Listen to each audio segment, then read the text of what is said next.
వైఎస్ఆర్సీపీ జిల్లా అధ్యక్షుడు శ్రీ రవీంద్రనాథ్ రెడ్డి సార్ గారికి, అదేవిధంగా వేదిక అలంకరించిన మన పెద్దలు పూజ్యులు ఎమ్మెల్సీ ఈసీ గోవిందరెడ్డి సార్ గారికి, అదేవిధంగా వేదిక అలంకరించిన ఆదిత్యారెడ్డి గారు, స్టేట్ స్టూడెంట్స్ జనరల్ సెక్రటరీ అయిన ఆదిత్యారెడ్డి గారికి, వేదిక అలంకరించిన మన మండల పార్టీ అధ్యక్షులకు, అదేవిధంగా నా ఎదురుగా ఆసీనులైన జెడ్పీటీసీలు, ఎంపీటీసీలు, సర్పంచులు, వివిధ క్యాడర్స్లో మాజీ సర్పంచులు, ఎంపీటీసీలు, జెడ్పీటీసీలు, మరియు నియోజకవర్గ స్థాయిలో వివిధ అనుబంధ విభాగాలు కానీ అన్ని విభాగాల అధ్యక్షులు కానీ మెంబర్స్ కానీ, మరి ముఖ్యంగా పార్టీ మీద అభిమానంతో ఇంత దూరం వచ్చేసిన మీ అందరికీ ప్రతి ఒక్కరికి, అదేవిధంగా పార్టీకే మిత్రులకు అందరికీ నేను పేరు పెట్టిన నమస్కారం తెలుసుకుంటున్నాను.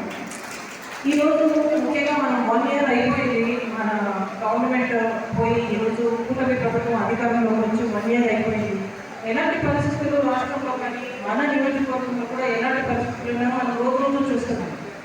ఏదైతే మనము ఒకటి ఏంటంటే, ఆ రోజు మనకి గవర్నమెంట్ పోయింది అంటే కారణం ఏంటంటే ప్రజలకు మంచి చేసినా కూడా ఆ మంచి ప్రజలు రీచ్ కాకపోవడం.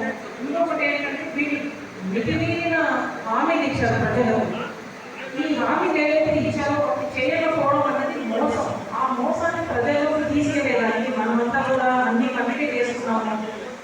స్టేట్ కానీ, కాన్స్టిట్యున్సీ కానీ, డిస్ట్రిక్ట్ కానీ అన్ని కమిటీ చేసుకున్నాం. ఈరోజు మనమందరం కూడా ఇలా మీట్ అయ్యి అసలు ఏం జరుగుతుంది, ఇవన్నీ ప్రజల్లోకి ఎలా తీసుకెళ్లాలని డిస్కస్ చేసుకోవడం కోసం ఈరోజు మనం ఈ కార్యక్రమం పెట్టుకున్నాము. మనం గమనిస్తే ఆ రోజు ఎన్నికలప్పుడు కూటమి ప్రభుత్వం వాళ్ళు ఏం చెప్పారు, 143 హామీలు ఇచ్చారు సూపర్ 6 కాక.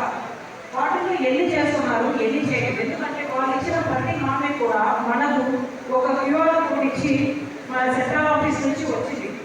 ఆ క్యూఆర్ కోడ్ని స్కాన్ చేస్తే ప్రతి ఒక్కరికి కూడా జగన్ సార్ స్పీచ్ ఉంది. దాంట్లో కూడా ఏంటంటే ఏ విధంగా ప్రజలు మోసపోయారు అన్నది తెలుసుకునే దానికోసం.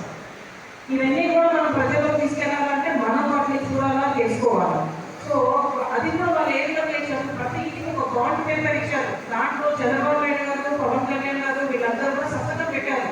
మీ ఇంటికి ఏమేమి హామీలు వస్తాయి, మీ ఇంటికి ఏమేమి సంక్షేమ పథకాలు వస్తాయని.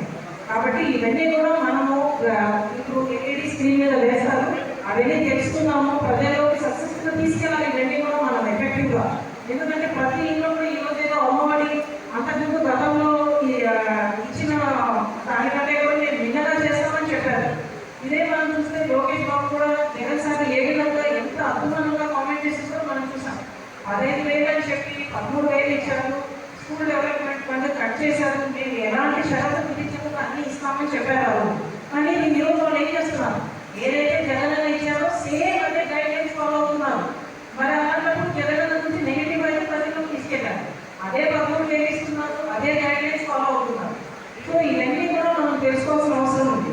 వీటన్నిటి గురించి కూడా తదుపరి ఒక్కరు మనకు అన్నీ తెలియపరుస్తారు. ఈరోజు ఇక్కడ వేదిక అలంకరించిన మన ఆదిత్య గారిని ఈ కార్యక్రమం